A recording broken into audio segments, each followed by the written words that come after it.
Friends, இந்த apple dessert பாருங்கள். முஸ்லீம் அண்ணன் தங்கச்சிகளுக்கு இந்த மாதிரி இஃப்தாரி ஸ்பெஷல் நீங்கள் கண்டிப்பாக ட்ரை பண்ணலாம். பாருங்கள், பார்க்குறதுக்கு எவ்வளோ நல்லா இருக்குது, சாப்பிட்றதுக்கு கூட அவ்வளோவே நல்லா இருக்கும். 100% பர்ஃபெக்ட் டேஸ்ட் இருக்குது. எதுவுமே ஹார்ட் ஒர்க் இல்லைங்க, செய்கிறதுக்கு ரொம்ப ஈஸியாக இருக்குது. 2 ஆப்பிள் இருந்தால் போதுங்க. பார்க்கலாமா ஈஸியான மெத்தட்ல? வாங்க, முதல்ல 2 ஆப்பிள் நல்லா வாஷ் பண்ணிவிட்டு பீல் அவுட் பண்ணிக்கோங்க. ஆப்பிள் மட்டும் ஃப்ரெஷ்ஷாக இருந்தால் நம்ம டிசர்ட் நல்லா இருக்கும். பாருங்கள், நல்லா இந்த மாதிரி பீல் அவுட் பண்ணிவிட்டு ஒரு கிரேட்டர் எடுத்து நல்லா கிரேட் பண்ணிக்கோங்க. கொஞ்சம் கலர் மாறும், எதுவுமே ப்ராப்ளம் இல்லைங்க, இருக்கட்டும். பாருங்கள், சென்டரில் இந்த மாதிரி சீட்ஸ் இருக்குது, தனியாக வச்சிடுங்க. அவ்வளோதான்.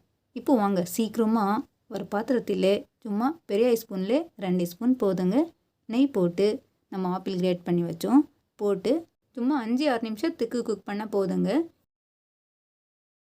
கொஞ்சம் நேரத்தில் தண்ணி ரிலீஸ் ஆயிரும், அப்புறமா குக் பண்ணால் நல்லா அப்சர்வ் ஆயிரும். பாருங்கள், அடுப்பு மீடியம் வச்சு குக் பண்ணிக்கோங்க, இல்லைன்னா கீழே உக்காந்துரும். பாருங்கள், கொஞ்சம் டிஃப்ரெண்ட்டாக இருக்குது இல்லை? நல்லா குக் பண்ணிட்டேன். 5-6 நிமிஷத்துக்கு குக் பண்ணிவிட்டு இந்த மாதிரி ஆகிட்டு இருக்குது. அவ்வளோதான். இது சைடில் வச்சுக்கோங்க. இப்போ வாங்க வேறு பாத்திரத்தில் 1/2 லிட்டர் பால் போடுங்க. 1/2 லிட்டர் மட்டும் இல்லைங்க, ஃபுல்லாக 1 லிட்டர் இருந்துச்சு. நல்லா வேக வச்சு 1/2 லிட்டர் பண்ணிட்டேன். இப்போது 1/2 கப் மில்க் பவுடர் அப்படியே போடாதீங்க, கொஞ்சம் பாலில் போட்டு கலந்து விட்டுட்டு பாலில் சேர்த்துக்கோங்க. இந்த மாதிரி வார்ம் மில்க் எடுத்து கொஞ்சம் போட்டோன்னா கரெக்டாக வந்துடும். பாருங்கள், நல்லா கலந்து விட்டுட்டு பாலில் சேர்த்துக்கலாம். அவ்வளோதான், நம்ம பால் நல்லா பாயில் வந்திருக்கு. சேர்த்துட்டு கூடவே சர்க்கரை சேர்த்துக்கோங்க. இனிப்பு எந்த அளவில் போட்டோன்னா கரெக்டாக இருக்கும் அவ்வளோ போடுங்க. சும்மா 50 கிராம்ஸ்க்கு கம்மியாக இருக்குது. கப்ஸில் பார்த்தோன்னா சின்ன கப்ஸில் 1/2 கப் நான் போட்டேன். நல்லா கலந்து விட்டுட்டு இனிப்பு செக் பண்ணிக்கோங்க. அவ்வளோதான். இப்போது நம்ம ஆப்பிள் கிரேட் பண்ணி குக் பண்ணி வச்சோம், இது சேர்த்துக்கலாம். கலர் பாருங்கள், எல்லோ கலர் கரெக்டாக வந்திருக்கு. நல்லா மிக்ஸ் பண்ணிக்கோங்க.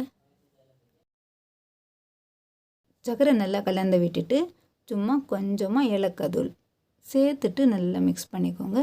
அவ்வளோதான், நம்ம டிசர்ட்லே நல்லா பாயில் வந்திருக்கு. அடுப்பு ஆஃப் பண்ணிக்கோங்க. கொஞ்சம் கூல் ஆகிட்டு பிறகு ஃப்ரிட்ஜில் வச்சு நல்லா சில் சர்வ் பண்ணலாம். பாருங்கள், திக்னஸ் நல்லா இருக்குது இல்லை? அப்படியே சூடாக ஃப்ரிட்ஜில் வைக்காதீங்க, கொஞ்சம் கூல் ஆகிட்டு பிறகு ஃப்ரிட்ஜில் வச்சுக்கோங்க. ஃப்ரெண்ட்ஸ், வாங்க இப்போ சர்வ் பண்ணலாம். மேலே இந்த மாதிரி கொஞ்சம் பாதாம் ஸ்லைசஸ், இது கிரேப் கட் பண்ணி மேலே சர்வ் பண்ணிக்கோங்க. பார்க்குறதுக்கு நல்லா இருக்குது. இந்த கிரேப் சாப்பிட்றதுக்கு கூட அவ்வளோவே ஸ்வீட்டாக நல்லா இருக்குது. ஃப்ரூட்ஸ் மேலே பிடிக்கலன்னா நீங்கள் ட்ரை ஃப்ரூட் கூட போட்டு நல்லா சர்வ் பண்ணலாம். அவ்வளோதான், ஈஸியான மெத்தடில் ஆப்பிள் டிசர்ட் ரெடியாக இருக்குது. வீடியோ பிடிச்சனா please like and share, subscribe to my channel. Thanks for வாட்சிங்.